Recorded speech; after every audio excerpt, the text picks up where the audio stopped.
Integral to the definition of the word bullying is the idea that bullies bully people they perceive as weak, which I know can be insulting and offensive to targets of workplace bullying. From the stories you have shared with me, there is no doubt in my mind that targets of workplace bullying are among the strongest people in the world to tolerate what you have put up with. But the key word here is perceive. It's a perception. Do workplace bullies think you're weak? Absolutely, yes, they do. They think you're weak. There is a lot about workplace bullying, like narcissistic abuse, that is twofold. What attracts narcissists? Why am I a narcissist magnet? Narcissists are drawn to a combination of both your strengths and your weaknesses. In the beginning, narcissists are attracted to your positive qualities. You have the best hair, or the best tits, or the best ass, or the biggest dick, or the coolest car, or you come from the right family, or you went to the right schools, or you live in the right area, or you work in a certain profession, or make a certain amount of money, or you move in certain circles, or you have the right connections, or whatever the narcissist needs to complement his or her social value in the eyes of others, to look good to other people.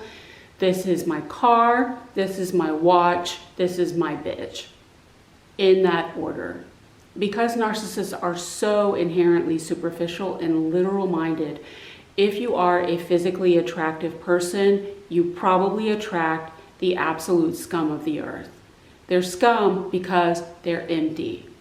Narcissists are easily distracted by pretty shiny things. It's like a little kid in a candy shop or a toy store or a baby with a mobile. Ooh, pretty, me likey.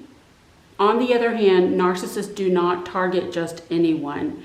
One of the biggest myths out there about narcissistic abuse is that anyone can get taken in by a narcissist. That is absolutely not true. Nothing could be further from the truth.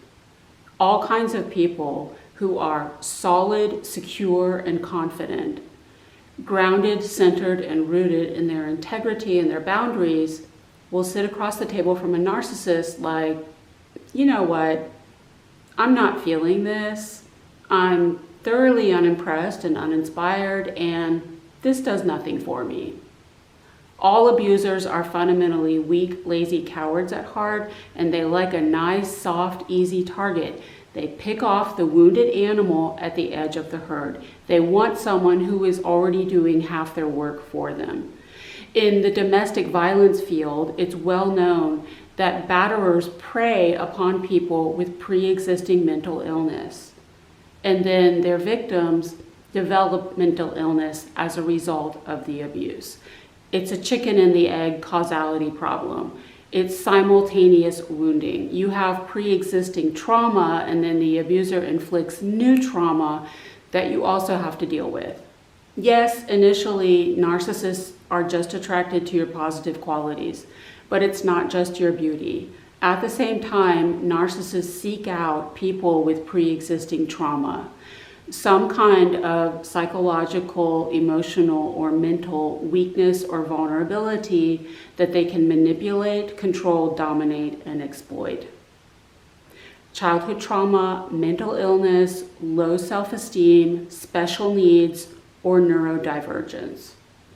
The worst narcissist I ever had sex with actually told me that he fantasized about having a girlfriend who had been sexually abused as a child, because if she was not healed, her boundaries would be so bad that she would be more willing to comply with his narcissistic demand for humiliating and disgusting acts in the bedroom.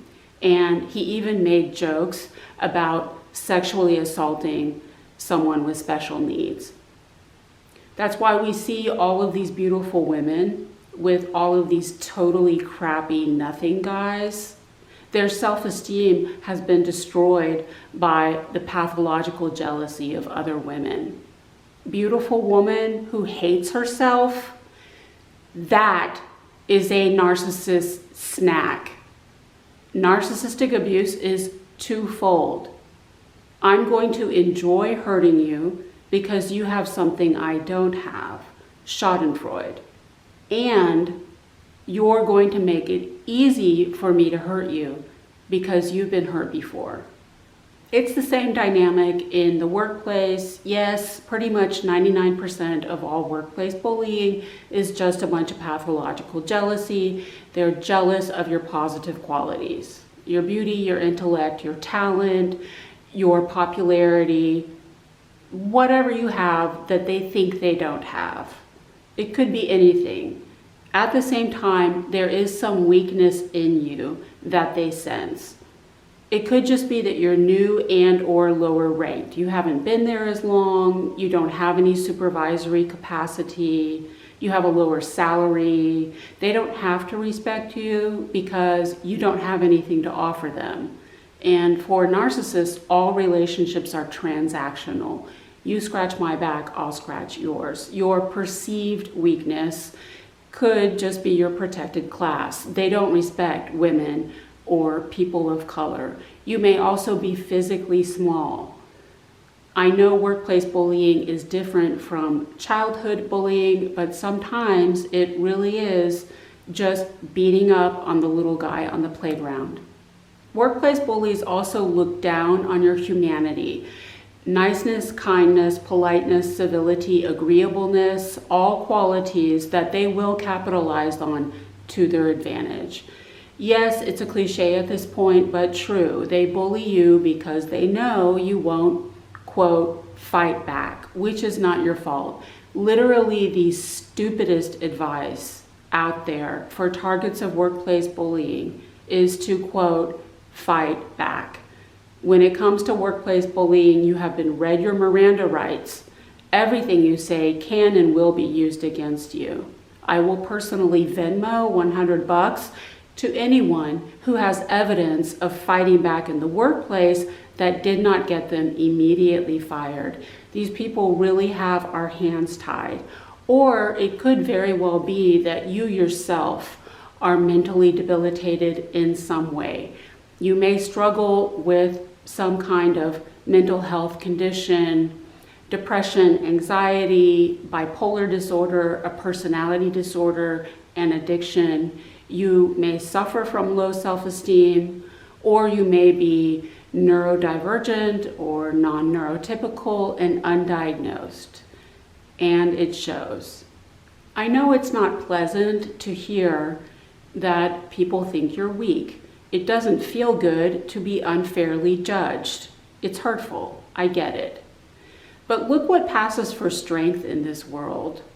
Not too long ago, we had 4 years of a president who basically screamed his way into the Oval Office. And he got the votes of about 70 million people with daddy issues who misinterpreted toxic masculinity and narcissistic rage as a strong man who's going to protect them, from all the people who are different from them. Fuck your feelings. Why bother feeling your feelings when you can just project them onto other people all day long?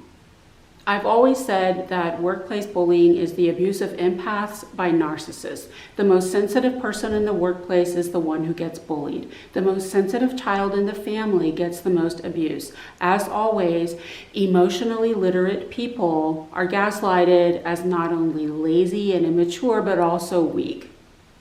Your feminine sensitivity, emotionality, and intuition are perceived as weakness. But as we all know, real strength is emotional vulnerability. Anyone who feels the need to throw their weight around and project strength out into the world is only exposing deep core inner insecurity. It's a defense, a flimsy, fragile house of cards, an unstable personality structure that serves as absolutely nothing more than weak camouflage for what is really all-consuming self-loathing. So we can argue that your weakness that gets you targeted is actually your greatest strength. I hope that helps. Take care.